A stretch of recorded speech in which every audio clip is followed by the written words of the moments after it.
दोस्तों नमस्कार, हाजिर है एक बार फिर से आज की बड़ी और ताजा खबरों के साथ। बस आपसे निवेदन है, कृपया वीडियो को लाइक कर दें, चैनल को सब्सक्राइब कर लें और घंटी बटन जरूर दबा दें। पहली बड़ी खबर, राजस्थान में 300 साल पुराने मंदिर पर चला बुलडोजर, कांग्रेस पर जमकर भड़क गई बीजेपी। आपको बता दें कि देश में इन दिनों बुलडोजर की चर्चा चल रही है। उत्तर प्रदेश में माफियाओं पर बुलडोजर चला तो दिल्ली, पंजाब, मध्य प्रदेश में भी बुलडोजर का असर नजर आया। इन सबके बीच अब राजस्थान में भी विकास के नाम पर बुलडोजर चलने लगा है, लेकिन यहाँ पर माफियाओं और अवैध निर्माणों की जगह रास्तों को चौड़ा करने के लिए मंदिरों पर बुलडोजर चलाया गया है। आपको बता दें कि राजस्थान में अलवर जिले के राजगढ़ में 300 साल पुराने शिव मंदिर को बुलडोजर से जमींदोज कर दिया गया। शिवालय पर जूते पहनकर चढ़ने और मूर्तियों पर कटर मशीन चलाने से हिंदुवादी संगठन भड़क गए। इसके विरोध में नगर पालिका के ईओ, एसडीएम और राजगढ़ विधायक के खिलाफ थाने में मुकदमा दर्ज करवाने के लिए तहरीर दी गई है, लेकिन अभी तक मुकदमा दर्ज नहीं किया गया है। इसको लेकर बीजेपी भी कांग्रेस की गहलोत सरकार पर हमलावर है। बीजेपी नेशनल आईटी सेल के चीफ अमित मालवीय ने कहा कि हिंदुओं की आस्था को ठेस पहुंचाना ही कांग्रेस का सेक्युलरिज्म है। अगली बड़ी खबर, बीजेपी पर जमकर भड़के किसान नेता राकेश टिकैत, बोले जल्द होगा बुलडोजर और ट्रैक्टर का मुकाबला। आपको बता दें कि भारतीय किसान यूनियन के राष्ट्रीय प्रवक्ता राकेश टिकैत ने बुलडोजर द्वारा की जा रही कार्रवाई पर बड़ा बयान दिया है। उन्होंने कहा कि जिस तरीके से एक धर्म विशेष को टारगेट किया जा रहा है, उससे इंटरनेशनल स्तर पर एक गलत मैसेज जा रहा है। इसके साथ ही राकेश टिकैत ने सरकार को 3 महीने के अंदर किसानों को 10 साल पुराने ट्रैक्टर बंद करने के आदेश पर भी घेरा है। उन्होंने कहा कि भारतीय जनता पार्टी 10 साल पुराने लोग हैं, पहले वो सरेंडर करें। इसके साथ ही उन्होंने कहा कि अभी तो एक ही बुलडोजर चला है, लेकिन दिल्ली में 4 लाख ट्रैक्टर चले थे और लोग घबरा गए थे। इसके साथ ही राकेश टिकैत ने कहा कि सरकार 10 साल पुराने ट्रैक्टरों को बंद करने की बात कह रही है, लेकिन बहुत जल्द ही ट्रैक्टर सड़कों पर आएंगे और बुलडोजर का मुकाबला होगा। अगली बड़ी खबर, संकट में अखिलेश यादव, समाजवादी पार्टी का साथ छोड़ रहे मुस्लिम नेता शिवपाल यादव खड़ा करेंगे उत्तर प्रदेश में नया विकल्प। आपको बता दें कि समाजवादी पार्टी में सब कुछ ठीक नहीं चल रहा। एक के बाद एक समाजवादी पार्टी के मुस्लिम नेताओं के तीखे बयान सामने आ रहे हैं और कई मुस्लिम नेता पार्टी से इस्तीफा भी दे चुके हैं। आजम खान के मीडिया प्रभारी से लेकर सपा सांसद शफीकुर रहमान बर्क तक अखिलेश यादव के खिलाफ बयान दे चुके हैं। उधर शिवपाल यादव भी सीतापुर जेल में बंद आजम खान से मुलाकात करने के लिए पहुंचे। इस मुलाकात के बाद प्रदेश की राजनीति में नए समीकरण बनने की चर्चा भी शुरू हो गई है। ऐसे में सवाल उठने लगा है कि आखिर क्यों मुसलमान समाजवादी पार्टी का साथ छोड़ रहे हैं। इस टूट का फायदा किसे मिलेगा? क्या जयंत चौधरी नया समीकरण बनाने में कामयाब होंगे या फिर शिवपाल यादव उत्तर प्रदेश की राजनीति को नया विकल्प देंगे? आपको बता दें कि आजम खान की नाराजगी की खबरें सामने आने के बाद से ही अलग अलग दल उन्हें अपनी पार्टी में शामिल होने का ऑफर दे चुके हैं। सबसे पहले एआईएमआईएम ने उन्हें प्रदेश अध्यक्ष बनाने का ऑफर दिया, फिर कांग्रेस ने उन्हें राष्ट्रीय नेता बनाने की बात कही। इसी बीच रालोद प्रमुख जयंत चौधरी भी आजम खान के परिवार से मिलने रामपुर पहुंचे। गुरुवार को अखिलेश यादव से नाराज चल रहे शिवपाल यादव ने भी कह दिया था कि वो किसी न किसी दिन जेल में बंद आजम खान से मिलने जा सकते हैं और शुक्रवार को सुबह सुबह वो आजम खान से मिलने भी पहुंच गए। आपको बता दें कि शिवपाल यादव की आजम खान से मुलाकात के बाद इस बात के भी कयास लगाए जा रहे हैं कि भाजपा से मन मुताबिक प्रतिक्रिया नहीं मिलने पर शिवपाल यादव नई संभावनाएं तलाश रहे हैं। ऐसे में आने वाले दिनों में वो उत्तर प्रदेश में नया राजनीतिक विकल्प खड़ा करने की भी कोशिश कर सकते हैं। बहुजन समाज पार्टी की मुखिया मायावती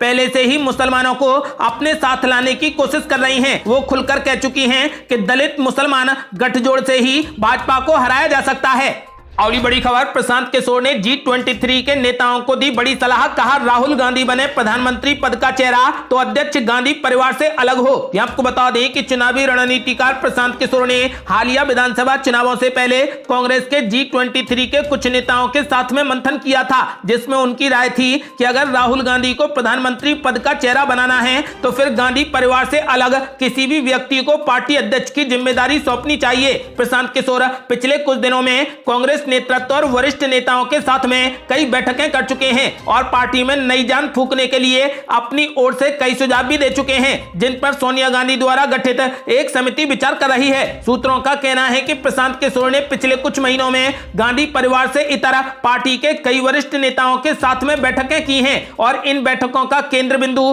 कांग्रेस को मजबूत करना और अगले लोकसभा चुनाव में नरेंद्र मोदी को पराजित करने का है। और बड़ी खबर, दिल्ली में अब मास्क पहनना फिर से हुआ अनिवार्य। निजी कार में बिना मास्क सफर करने वालों को जुर्माने से मिली छूट। ये आपको बता दें कि राजधानी दिल्ली में कोरोना के केस बढ़ने के साथ ही पाबंदियों का सिलसिला फिर से शुरू हो गया है। दिल्ली सरकार ने सार्वजनिक स्थानों पर तत्काल प्रभाव से एक बार फिर मास्क अनिवार्य कर दिया है, लेकिन निजी वाहन में एक साथ सफर कर रहे लोगों के मास्क नहीं पहनने पर जुर्माने से राहत दी गई है। दिल्ली सरकार ने शुक्रवार को एक आदेश जारी कर सार्वजनिक स्थानों पर तत्काल प्रभाव से मास्क अनिवार्य कर दिया है और इस नियम के उल्लंघन के लिए 500 रुपए का जुर्माना लगाने का प्रावधान किया है। हालांकि इस बार निजी वाहन में एक साथ सफर कर रहे लोगों के मास्क नहीं पहनने की स्थिति में जुर्माने का नियम लागू नहीं होगा। आपको बता दें कि फिलहाल दिल्ली में अब मास्क पहनना अनिवार्य कर दिया गया है। यदि मास्क नहीं पहना तो फिर 500 रुपए का जुर्माना देना होगा। अगली बड़ी खबर, दिल्ली के बाद तमिलनाडु में भी मास्क पहनना हुआ अनिवार्य। नहीं पहना तो लगेगा 500 का जुर्माना। आपको बता दें कि तमिलनाडु सरकार ने शुक्रवार को फेस मास्क नहीं पहनने वालों पर फिर से जुर्माना लगाना शुरू कर दिया है। कोरोना के बढ़ते मामलों और स्वास्थ्य प्रोटोकॉल का पालन करने में लोगों को दी गई ढिलाई के बीच ये फैसला लिया गया है। स्टालिन सरकार ने संबंधित विभागों को ये सुनिश्चित करने के लिए कहा कि राज्य में इस नियम का सख्ती से पालन किया जाए। मालूम हो कि इससे पहले दिल्ली और पंजाब सरकार ने भी मास्क लगाना अनिवार्य कर दिया है।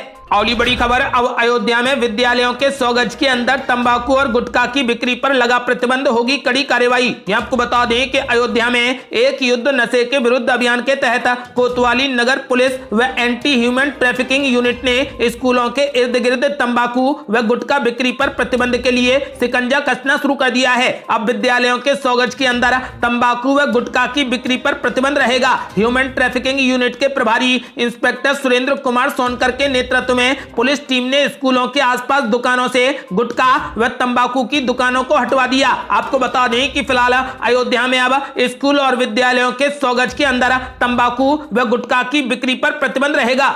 अगली बड़ी खबर, मुख्यमंत्री पुष्कर सिंह धामी चंपावत से लड़ेंगे विधानसभा उपचुनाव। विधायक कैलाश गहतोड़ी ने दिया इस्तीफा।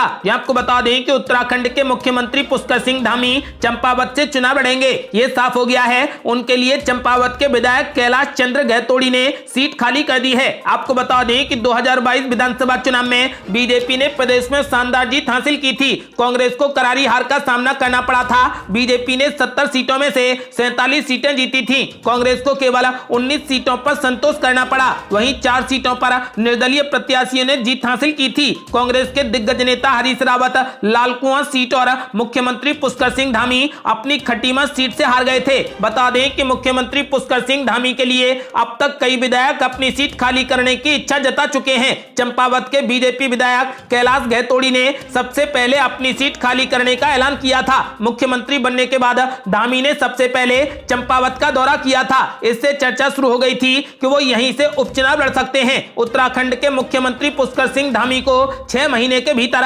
विधानसभा या विधान परिषद का सदस्य बनना जरूरी है। अब चूंकि उत्तराखंड में विधान परिषद नहीं है, इसलिए उन्हें विधानसभा चुनाव लड़कर सदन में पहुंचना था। अब यह साफ हो गया है कि चंपावत विधानसभा सीट से ही वो चुनाव लड़ेंगे, क्योंकि चंपावत विधानसभा सीट से कैलाश गहतोड़ी ने इस्तीफा दे दिया है। अगली बड़ी खबर, आगरा में की गई बड़ी कार्रवाई। सड़क पर नमाज पढ़ने वाले 150 लोगों के खिलाफ मुकदमा किया गया दर्ज। आपको बता दें कि यूपी के आगरा में बिना अनुमति सड़क पर नमाज पढ़ने के मामले में पुलिस ने शिकंजा कसा है। गुड़ की मंडी स्थित इमली वाली मस्जिद पर हुए आयोजन के मामले में पुलिस ने 100 से 150 लोगों के खिलाफ मुकदमा दर्ज किया है। पुलिस ने बताया कि सड़क पर नमाज पढ़ने के दौरान यातायात बाधित हुआ था। नमाज पढ़ने वाले लोगों ने अनुमति की शर्तों का उल्लंघन किया था। पुलिस ने धार्मिक भावनाओं को ठेस पहुंचाने, धारा 144 का उल्लंघन और सार्वजनिक संपत्ति नुकसान निवारण अधिनियम की धारा के तहत मुकदमा दर्ज कर लिया है।